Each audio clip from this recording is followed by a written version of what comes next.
Hello guys, welcome to पूरी पढ़ाई। तो आज हम स्टार्ट करने वाले हैं पीएचपी कंपैरिजन ऑपरेटर।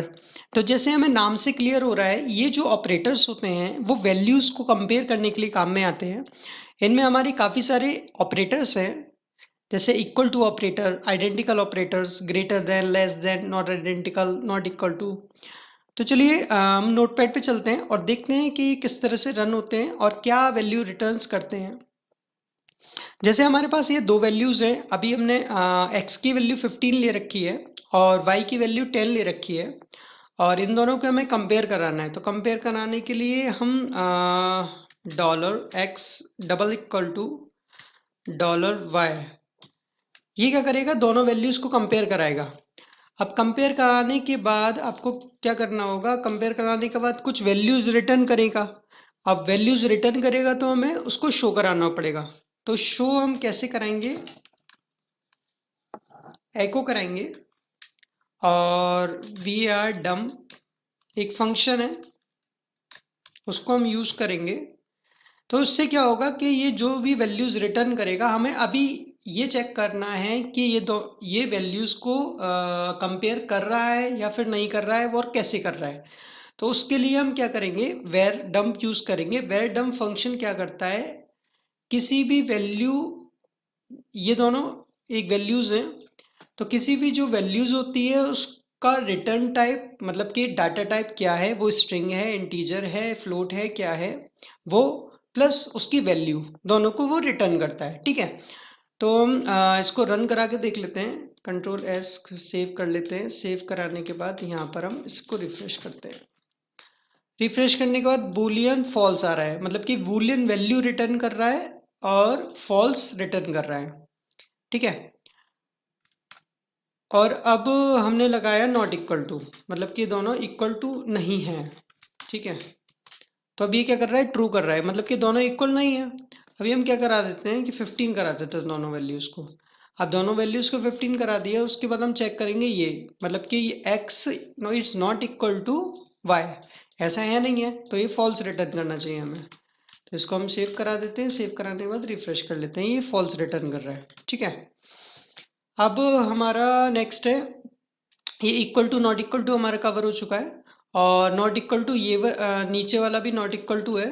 जैसे कि अगर हम इसे इस तरह से यूज़ कर सकते हैं, जनरली हम इसे यूज़ नहीं करते हैं, बट काफ़ी डेवलपर्स हैं उसको प्रेफर करते हैं यूज़ करने के लिए, तो वो यूज़ करते हैं।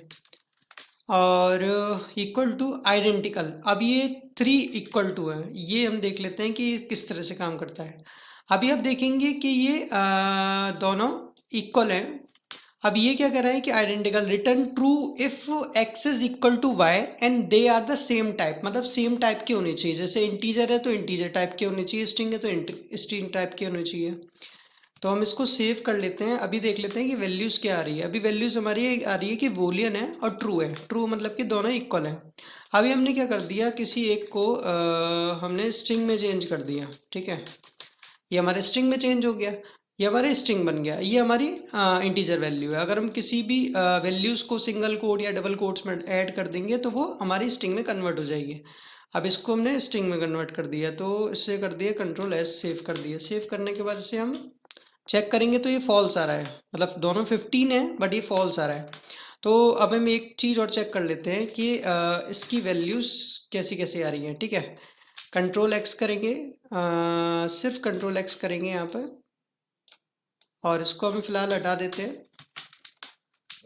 तो कंट्रोल एक्स करेंगे, क्या कह रहा है, ये इंटीजर है, 15 है इसकी वैल्यू। ठीक है, हम इसकी जगह वाई कर देंगे, तो ये क्या कह रहा है, स्ट्रिंग है और जिसमें दो वैल्यूज़ हैं, दो करेक्टर है, और ये 15 है। ठीक है, क्योंकि एक ये स्ट्रिंग है और एक इंटीजर है, इसलिए जो कंपेयर हो रहा है उसमें वो क्या दिखा रहा है कि फॉल्स।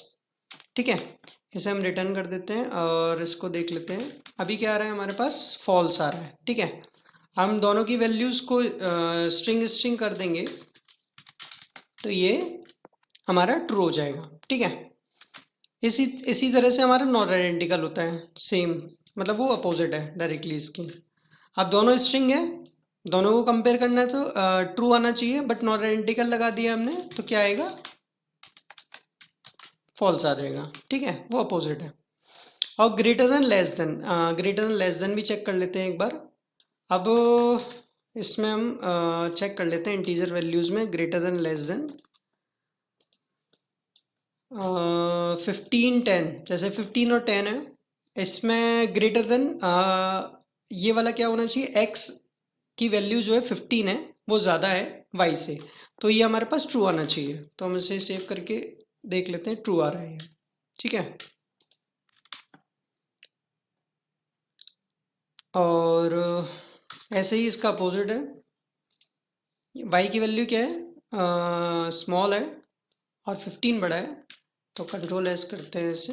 ये फॉल्स आ रहा है। फॉल्स मतलब कि जो ये हम क्या कह रहे हैं कि $x is less than $y, ऐसा है नहीं है, तो इसलिए फॉल्स आ रहा है। ठीक है, और हमारा नेक्स्ट है ग्रेटर देन और इक्वल टू। ठीक है, अभी 15 कर देते हैं और हम यहाँ पे लिख रहे हैं कि $x is less than $y। ठीक है, तो ये लेस देन तो है नहीं है और ये ग्रेटर देन भी नहीं है, इक्वल टू है, तो हमारा क्या आना चाहिए, इसमें फॉल्स आना चाहिए, तो फॉल्स ही आ रहा है। ठीक है, अगर हम इससे भी चेक करेंगे कि ये ग्रेटर है तो ये भी ग्रेटर नहीं है, तो दोनों ही फॉल्स हैं। ठीक है, हम क्या लगाएंगे कि ग्रेटर देन, इसमें क्या लिखा हुआ है, ग्रेटर देन इक्वल टू या फिर लेस देन इक्वल टू। ठीक है, तो ये हम लगाएंगे यहाँ पर, ये हो गया हमारा ग्रेटर देन इक्वल टू, ये ग्रेटर देन है और इक्वल टू है। ठीक है, तो इसका मतलब क्या है कि अगर 15 पे भी चेक करेंगे हम तो ये ट्रू आएगा। ठीक है, अगर हमने x की वैल्यू अगर ग्रेटर भी कर देते हैं, 19 कर देते हैं, ठीक है, तो ये हमारा अभी भी ट्रू आ रहा है। तो ये हमारे वैल्यूज़, ये हमारे कंपैरिजन ऑपरेटर्स वहाँ पे यूज़ आते हैं। जैसे कि हमें किसी की एज चेक करनी है वेबसाइट पे कि किसी की एज 18 है, तो कोई 18 एज डाल रहा है, तो 18 एज हम चेक करेंगे 18 या फिर 18 से ज़्यादा, तो उस समय पे हम ये यूज़ करेंगे कंपैरिजन ऑपरेटर चेक करने के लिए कि जो यूज़र है वो 18 है या फिर 18 से ज़्यादा है या फिर उससे कम है। तो अगर कोई 18 डालता है तब भी ट्रू होगा, 19 डालता है तब भी ट्रू होगा, अगर किसी ने 18 से कम डाला तब जाके वो फॉल्स होगा, तो हम वेबसाइट उसके लिए ओपन नहीं करेंगे। ठीक है, तो उसके लिए दूसरा कहते हैं कोई पेजेस ओपन करेंगे जो कि उसके लिए सुइटेबल है। ठीक है, तो इस तरह से हम कंपैरिजन ऑपरेटर्स को यूज कर सकते हैं। आई होप आपको पीएचपी कंपैरिजन ऑपरेटर समझ में आए होंगे। So thank you guys, meet me on the next video, तब तक के लिए goodbye. Your feedback is valuable for all, so please comment, like and share with your friends.